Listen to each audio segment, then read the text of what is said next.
This presentation is an overview of how to use the Nursing Diagnoses book by Carpenito, edition 15, to plan and carry out the care for a patient using the nursing process.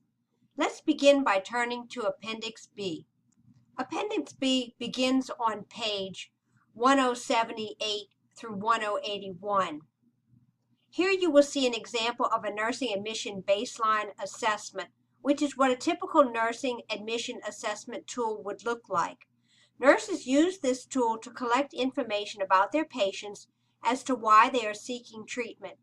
It will include both subjective and objective data for use as a baseline for providing care for the patient. As you're asking questions, collecting data, assessing your patient, you are going to write everything down on a form like this. All the while, you will take note of the categories that the information falls under. These categories are divided into functional health patterns, such as Gordon's functional health patterns. As you review the tool, you will note, other than the general categories at the beginning, sections on health maintenance and perception, activity and exercise, nutrition, metabolic, elimination patterns, and so forth.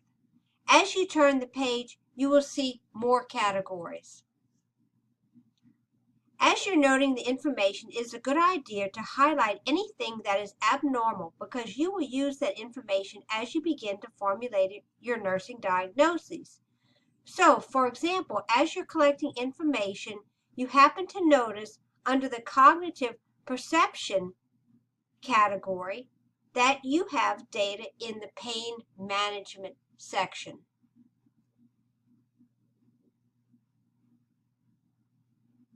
That would cue you that maybe this client is not comfortable. It falls under the cognitive perceptual patterns section. So with this abnormal data, you are ready to begin formulating a nursing diagnosis.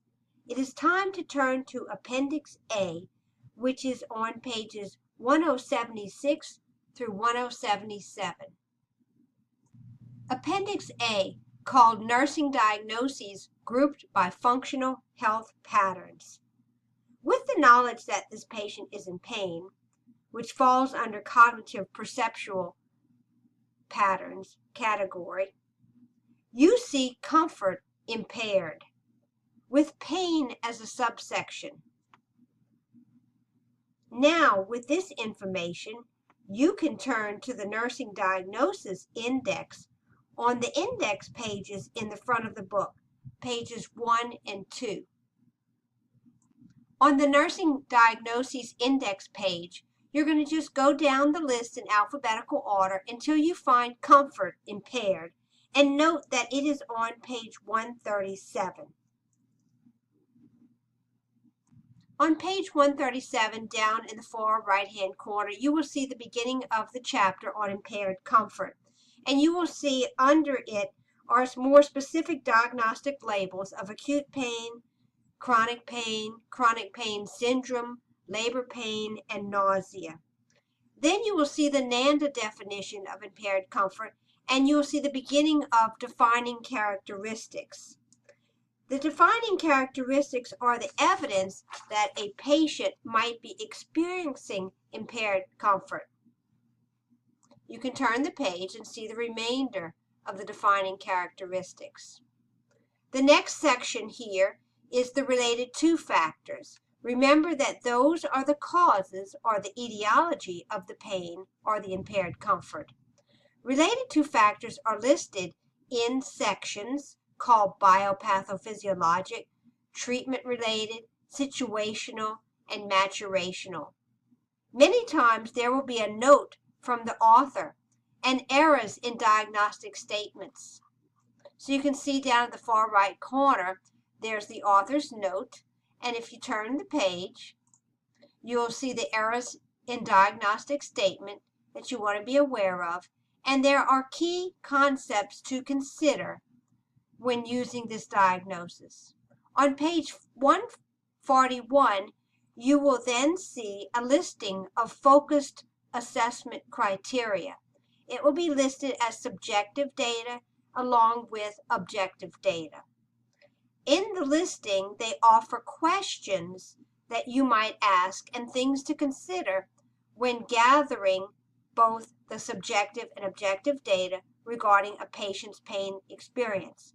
So remember the information you collected on the assessment tool that led you to believe they were uncomfortable, and see if you have any specific defining characteristics of the client's pain.